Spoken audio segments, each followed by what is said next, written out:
Alright, in this video I'm going to be giving you the guides on how to score high mark in practical physics, especially if your focus is to have at least 25 marks. You know, practical physics has three sections. You have the mechanics, the optics, which is your /8, and then you have the last part, electricity. In this, either in WAEC, NECO, JAM, IGCSE, you are going to be asked to answer two questions. So if you are answering to question A, question on mechanics has the same mark, 25 marks. Question on electricity, it or optics, same mark, 25 marks. Then question on electricity, you still have 25 marks. So by the time you answer two of these, that means in your practical physics you are expected to answer two questions, which gives 50 marks, a total of 50 marks.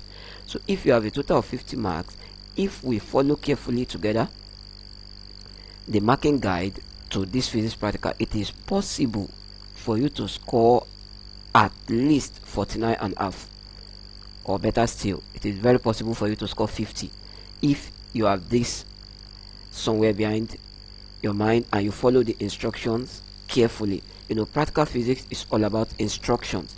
So what we'll be looking at now is the observations, the graph, the slope and gradient or gradient.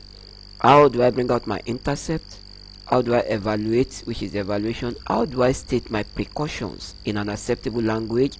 Then how do I answer the questions that follow? Note, from this observation down to precaution, that will give you a total of 21 marks. Why these short answered questions are always in form of B Roman figure 1 and B Roman figure 2, which the first one there will give you 2 marks, and the second question there will also give you another 2 marks. So by the time you add these together, which is 4 and 21, gives a total of 25, irrespective of the section in which you are answering your question from, either optics, mechanics, electricity. You are still going to have this short answered question, which is always 4 marks.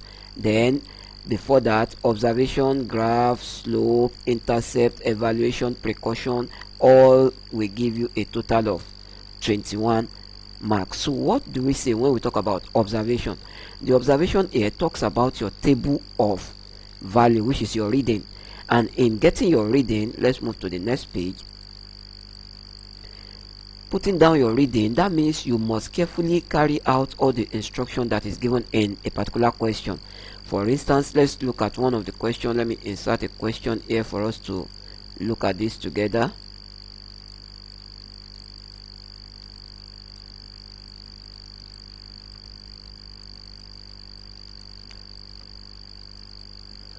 So in this now, you have apparatus shown, you have the spiral spring, you have the mass hanger, you have the rector stand, clamp and boss together here. This is the boss. Now procedure, which is what will give you that observation. What you get from the procedure is what we take as the observation. So if you look at the set of the apparatus as shown in the diagram above, that is the first instruction.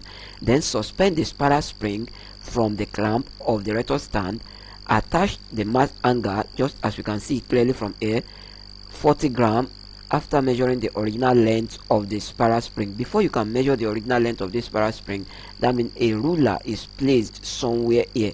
Can you see that? A ruler is placed here. And how do you take the reading from the ruler? You take the reading on that other side of the ruler where you have the value in ascending order, from 20 going down, 21, 22, 23, not the other way around where you have it from 75, then you go up, 78, you go up. No, you pick the one that is moving down, increasing downward, not increasing upward, the one increasing downward. So once that is done, you are now given all this. So how do I bring out my table from what is given in this particular question? So bring out the table here. Look at what was given first. The first statement here is that you have a mass angle. That means M, which is mass, with the right unit attached to it, which is gram, must be shown on your table. 1. Then one thing you need to observe is that when you have the spiral spring here in this particular question now, when there is no mass hang on this spiral spring, no mass hanging on it, when there is no mass hanging on it, and you have a pointer on it, it will read a particular value on the ruler. That particular value is taken as the original length of the spiral spring, or what we know, what we call the initial extension, or the original extension, or the old extension, whichever way you want to put it. And the old extension, that is when there is no mass hanging on it, it is 21.5 centimeters. Now when a mass is being hung on this spiral spring, what happens? The spiral spring will extend, is that not? When it extends, if you have it initially on 21, it might extend down to a value. Remember, the value must be increasing, so it can extend down to a value of about 22 centimeters. Okay, so let's go back to this part. So from here now, if based on what we have said now, you can have a table like this, that okay, here now I'm dealing with serial number. Remember, you must write it on the table that you have your OBS, observation. Observation here means your table of reading, whichever you want to put it. So on this, remember that question has something to do with a number of oscillations. So you have to put that as n on this table, and in that question we have it as 20. So you have serial number 1. Now note, that question deals with mass force M, which is in gram. After that, you have the, take note of that, that the initial extension, just as you have it on that table, is 21.50 centimeters. Remember, I put the right unit behind it. Okay, so come back to this place, put your initial the new extension E2,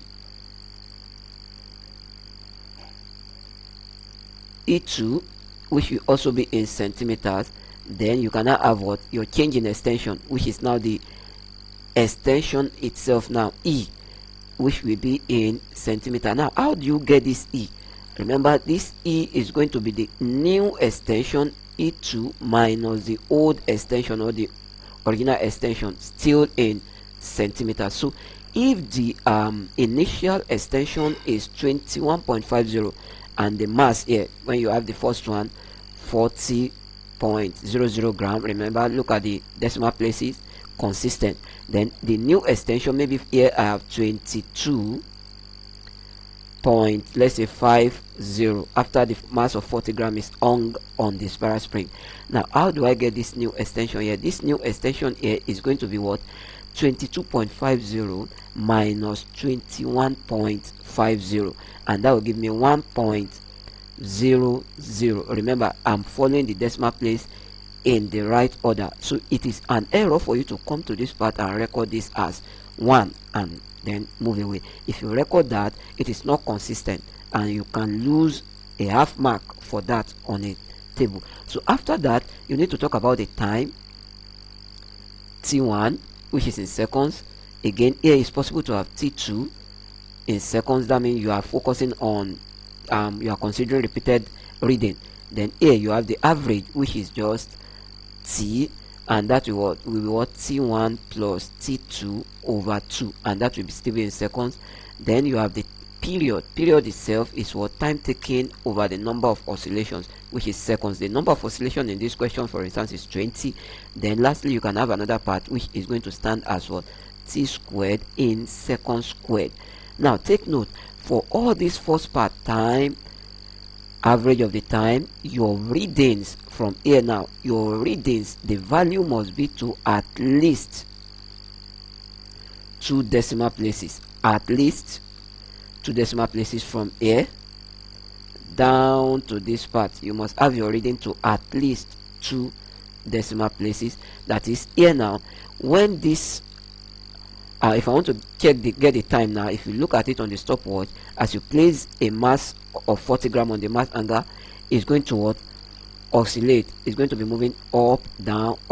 So you count for 20 oscillations. Now, how do we get for 20 oscillations? It is not going, when it goes up, you count 1. When it comes down, 2. No, that is not the right way. When it goes to up and return back down, that is 1. Then when you have it up and down again, that is 2. So you have to be smart when counting that. So in dealing with that, if we focus on that now, moving up and down, to and fro, let's just assume we have a value of, we are just assuming, or better still, we pick that table. Let me pick the table so that you see what we have on the table.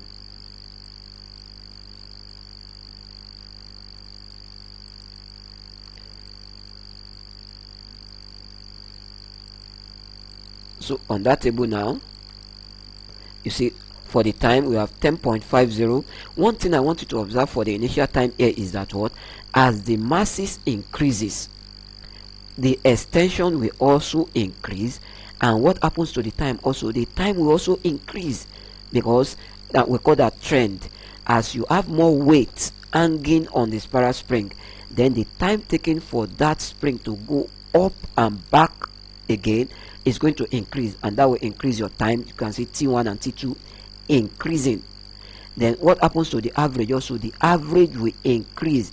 Look at it now. When I'm looking for the average, I have the values in what, here now, in 3 decimal places. Addition of T1 T2 divided by 2, that means I added 10.50 plus 10.60, then divided by 2, that will give 10.550, 3 decimal places. Then when I look for the period, it is this average here, which is T in seconds, divided by the number of oscillation in the question, which is 20, and that will give you 0.5275 when you divide 10.550 divided by 20, which is this.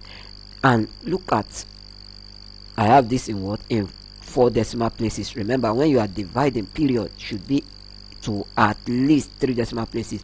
Having it to 4 is not a challenge. Then for the T square of this should be to at least also 3 decimal places. Now once you are able to do this and you have all the term, mass, extension, time, average of time, period, and period square, all this in the right unit, we call that the composite table. You have all the parameters, or the masses given, the extension, the period, and the average of time, all this in their right unit. You are entitled to score 1 mark for the composite table.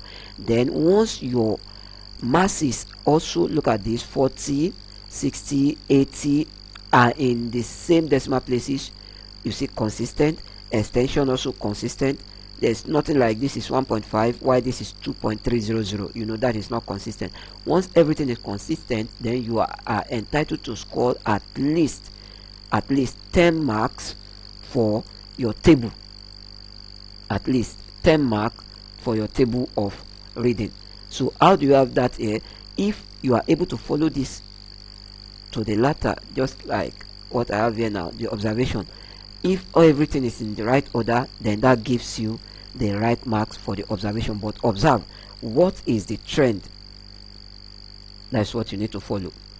As M increases, as you begin to increase the mass, after 20 you add another 20 gram to it, it becomes 60.00. As M increases, what happens? E also what? Increases. And as E increases, what happens to the time? Time will also increase, and the period will also increase. So the trend here is, as the mass increases, the time increases, the extension increases, and the period and the period square also increases. Good. So once that is settled and you are able to follow this carefully, note when this number of oscillation is well stated on your graph, you are entitled to 1 mark. For this composite table, well stated out in the right unit also, you are entitled to another 1 mark. Now for all these readings, when we look at it, and you have it just like the graph we showed first, if we look at the period is in the right order, that okay, as M increases, period increases, you can be given what?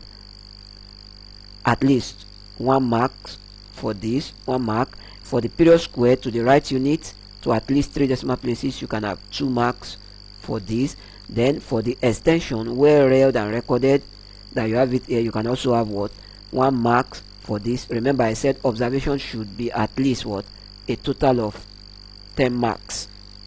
So from all this now you have 1 2, which is 3 here, plus 1 here 4, plus 1 here 5, plus 1 here 6. Then we'll look at the average. Also you can have 1 mark here 7, possibly you can have 1 mark for the right reading of this extension 8, then 1 mark here, then you can still have 1 for this 9, then you can have what, for right recording of this, or for taking note of the initial extension, bringing it out, you can also have 1 mark here, which gives you a total of 10. That doesn't mean the whole mark for observation is 10. Take note of that. Then we move to the next aspect of this, which is from what I gave first on the page 1. After observation, we look at what we call the graph. Now your graph, very important. Under this graph, 2 things that will be observed under your graph, which is G. According to the marking guide, graph is checked on A, X, P, and L. A here talks about the axis properly distinguished.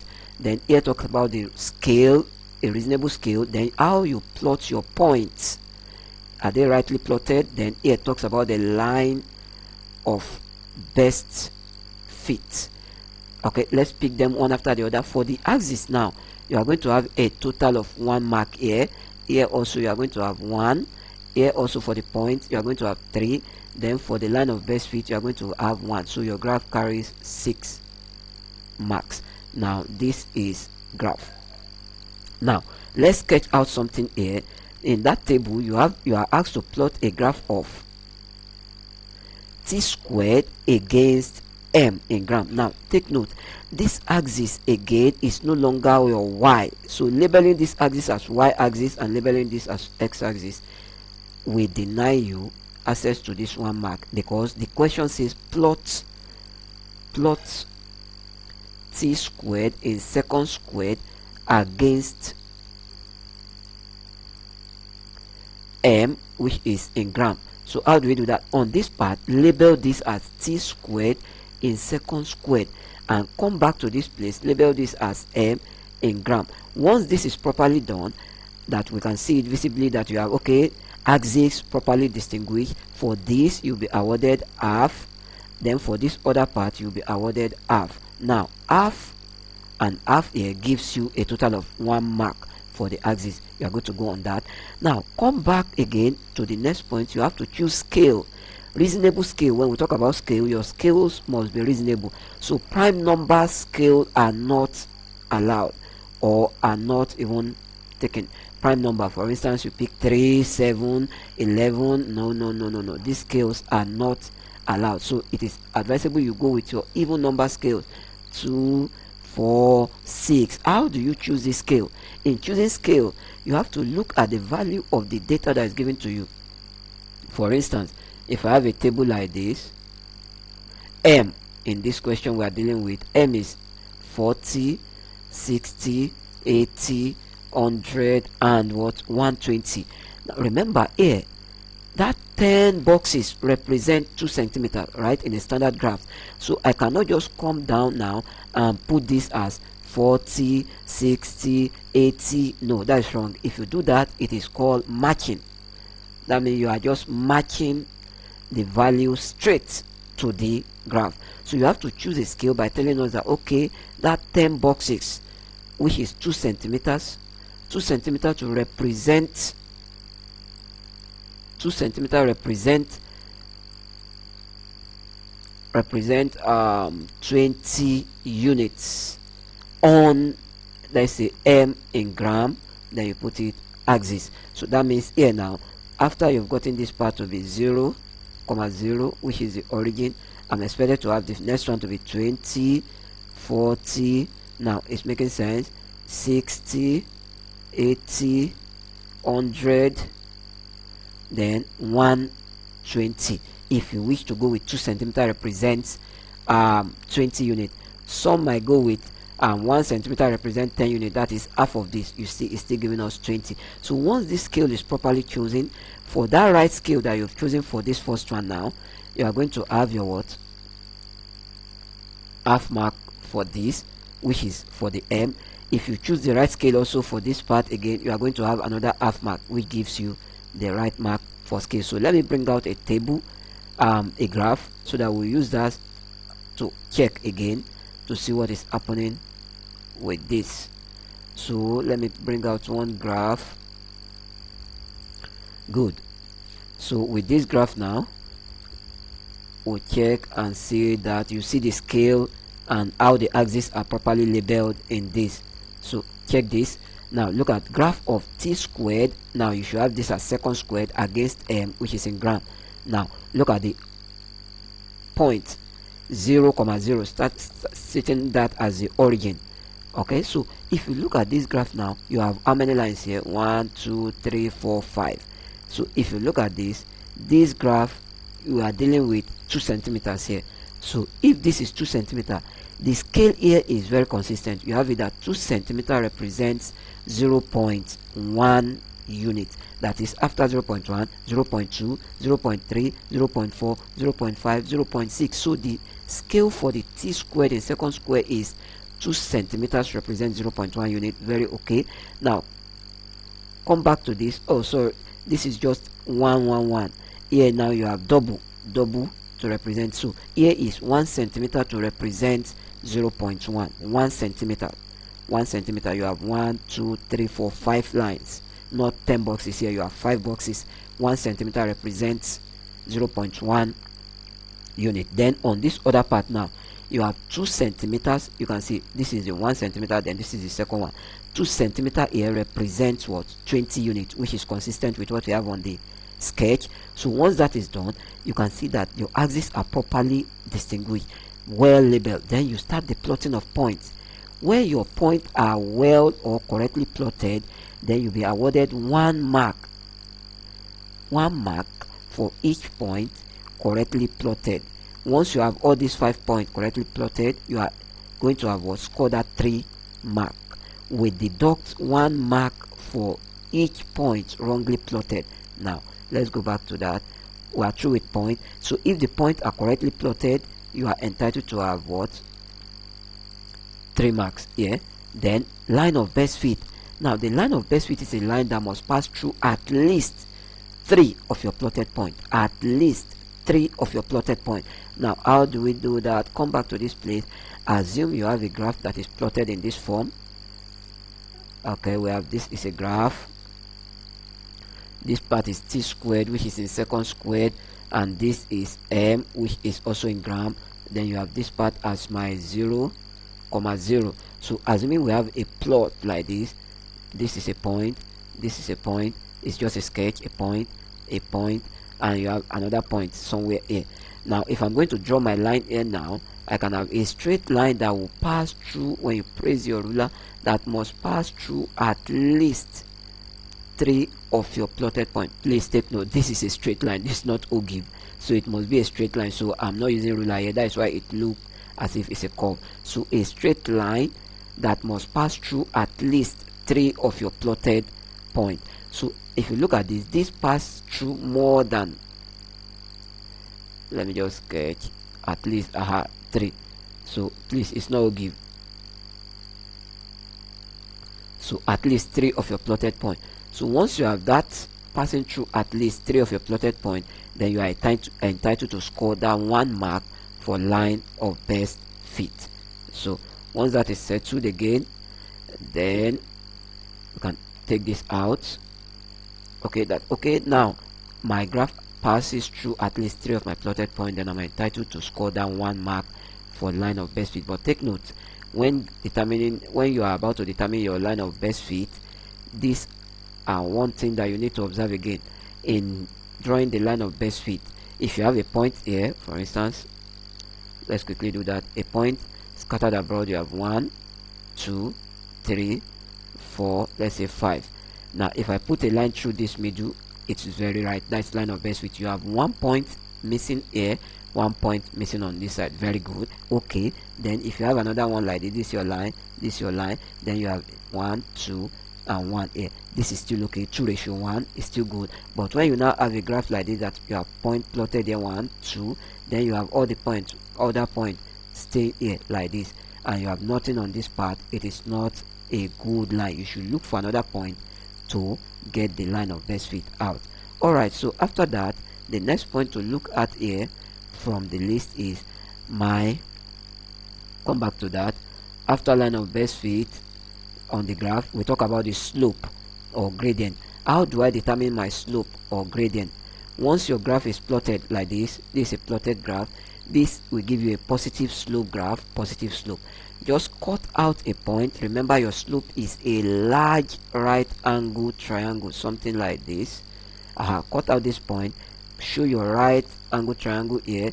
So once this is done, measure this, take this as dot dot dot, trace it down, then trace this point down, then cut it here. Where it touches this, take it here to the point, and where it touches this also, take this with a dotted line to touch this other part. Now for this part, now this part is dealing with what? T squared.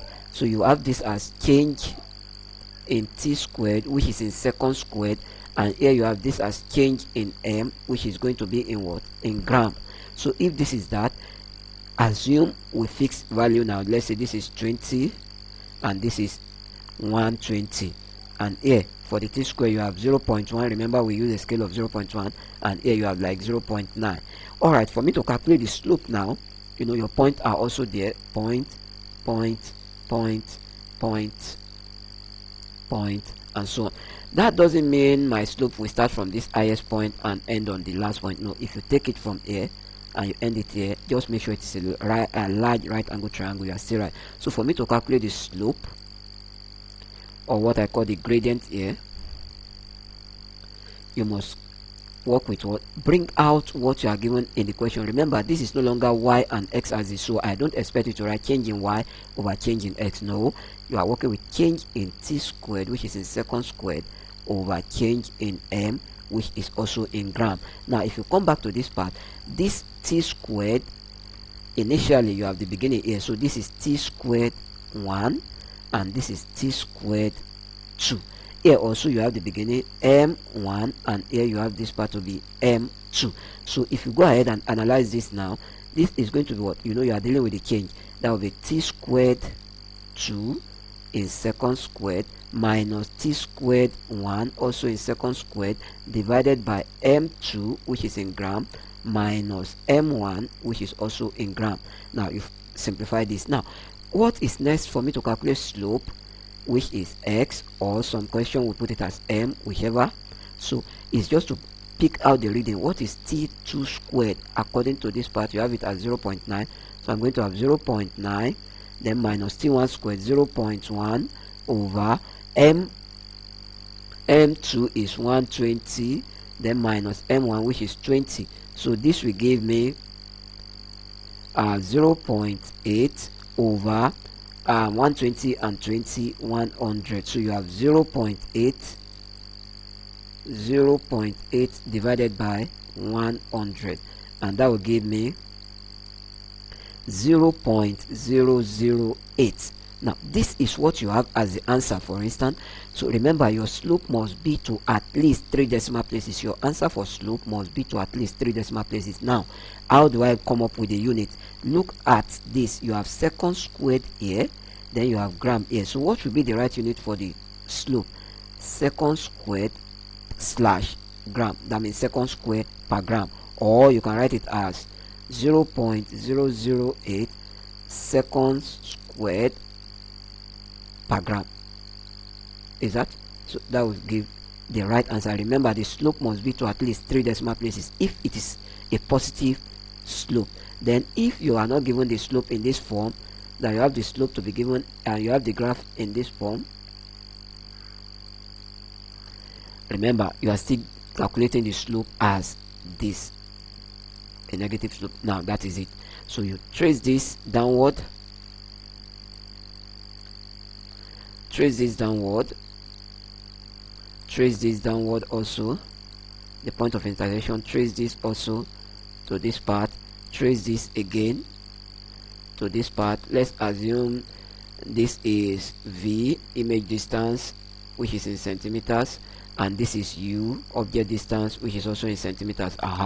You want to verify this something on magnification. So here you are going to have change in V, which is in centimeters, over change in U, which is in centimeters also. So here now, this is the beginning. It's going to be U1, and this other part is going to be U2. This will be V1, and this will be what? V2. So how do I analyze this slope in this case of negative graph? You are going to have it as change in V, which is in centimeters, over change in U, which is also in centimeters. That is going to give V2 minus V1 over U2 minus U1. Note, your final answer here is not going to have unit. Why? Centimeter cancels centimeters, which shows magnification. It has no unit. And remember, the answer must be to at least 3 decimal places. Let's move on to the next step. After slope, then you talk about intercept. Now if you go back to this question, the first graph, if I'm asked to get intercept here now, assuming this graph passes through this part now, intercept is that point where your straight line touches either the vertical or the horizontal axis. So assuming this graph touches this now, you have a line that passes through this now. By looking at this, we can read out the intercept, which is C, as what? 0.1. That is it, assuming it passes through the vertical, and assuming it passes through here now the horizontal, something like this now. So your intercept is going to be about, you see, that is not up to 20, let's say 19. That is how you get that, but that 19 will be recorded as 19.00. You know, you are dealing with mass on that other part, which will be in gram. That is the intercept for the horizontal axis. And if you are dealing with intercept on this other vertical axis, for the vertical, this is horizontal. Now for the vertical, intercept here is still 0.1. Remember, the unit there is seconds square, and that is for the vertical. 0.1, you can add 00, please. 0.100, which is in seconds square on the vertical. That is the intercept on the vertical axis. And once that is settled, you proceed again to some questions. So how do I analyze some questions here, which will lead us to the next point after intercept? The next point is evaluation. After intercept, now evaluation. Now your evaluation could be evaluate K1, for instance, which is 2 pi squared over slope. That is it. Some question will not put it directly here. It could be 2 pi squared over x. So you should know that your x is slope, and K2 could now be x over c. What is c here? That c represents intercept. So intercept that you have for that particular question, the slope divided by the intercept will give you that. Now that is some form of evaluation, and not every time that you have your evaluation to be 2 pi square over this. Remember, if pi is given to you in that question as 22 over 7, endeavor to substitute 22 over 7. Don't be too smart to just put in 3.142 immediately. Correct substitution attracts half mark. So 2 pi, what is given is 22 over 7. Follow that. If you don't follow that, that is called disregard of instruction, DI. So for this again, you can have another evaluation, which is evaluate x inverse. That means look for inverse of your slope. All right. Now again, after the evaluation, then you can have the next point, which is precaution. Your precautions here must be stated in acceptable language if it is experiment that you carried out personally on your own. So you should have for this now, you could have something like conical swing was avoided. That is it. Or I avoided conical swing. Conical swing was avoided. I avoided conical swing. Acceptable language. I avoided drought. Please. D-R-A-U-G-H-T. Drought. Absence of air. Now please take note, we have been checking through some past questions where students will passing through WAEC or NECO, they write something like this: drought. This is quite different. This is flood, so you don't need that. That is a wrong grammar, so I avoided drought. Now again, you can have another precaution. I took note of the zero error, since you're having oscillations here, of the what, of the stopwatch. The zero error of the stopwatch, I took note of it. You must name that apparatus, so don't just say I took note of zero error. It's an incomplete statement. Zero error on what? On the stopwatch. Okay, fine. I avoided parallax error. Parallax error on which apparatus? When taking my reading on the stopwatch or on the meter rule. All right, these are acceptable way to state precautions. And basically, again, you can now have what we call the other short answered question, and the short answered question will always come from the topic that you are dealing with. If you are dealing with simple pendulum, you should know your answer is coming from simple harmonic motion. That is how you get that. If it is Hooke's law, you have spiral spring, you should know you are dealing with elasticity, which is Hooke's law. And the questions are always short and something you can easily cope with. Something like state Hooke's law or define stiffness constant. You could also have a question that, okay, what is even a yield point? And you could have a short calculation on it that will take at least 1 or 2 marks. Please take note, your precautions 2 only. If you state your precaution carefully, the 2 will attract 2 marks. Your evaluation will attract 2 marks. Your intercept also will attract 1 mark, and then your graph attracts a total of 6 marks. So have this at the back of your mind that, okay, this is the marking guide I'm working with. OBS, my observation, my table, I must check it carefully. Then graph. On my graph, I must check my axis, my scale, my point, my line of best fit. Okay, for me to have the 6 mark. Then after graph, my slope, I must have a large right angle triangle which will attract half mark. Then my correct substitution will attract also half mark. Then the final answer will also attract 1 mark to the right, to at least 3 decimal places. Then you should have your what? I must have intercept, my intercept. Then evaluation, I must evaluate correctly. Then I must have precaution. Then the short answered question B1 and B2 from here upward gives a total of 21 marks, while this other part gives a total of, for the first part, 2 marks, for the second part 2 marks, and that gives you a total of what? 4. And 4 and this gives a total of 25 marks. So if you follow this instruction carefully, you can easily have your 25 or score your 25 mark in practical physics. It's achievable.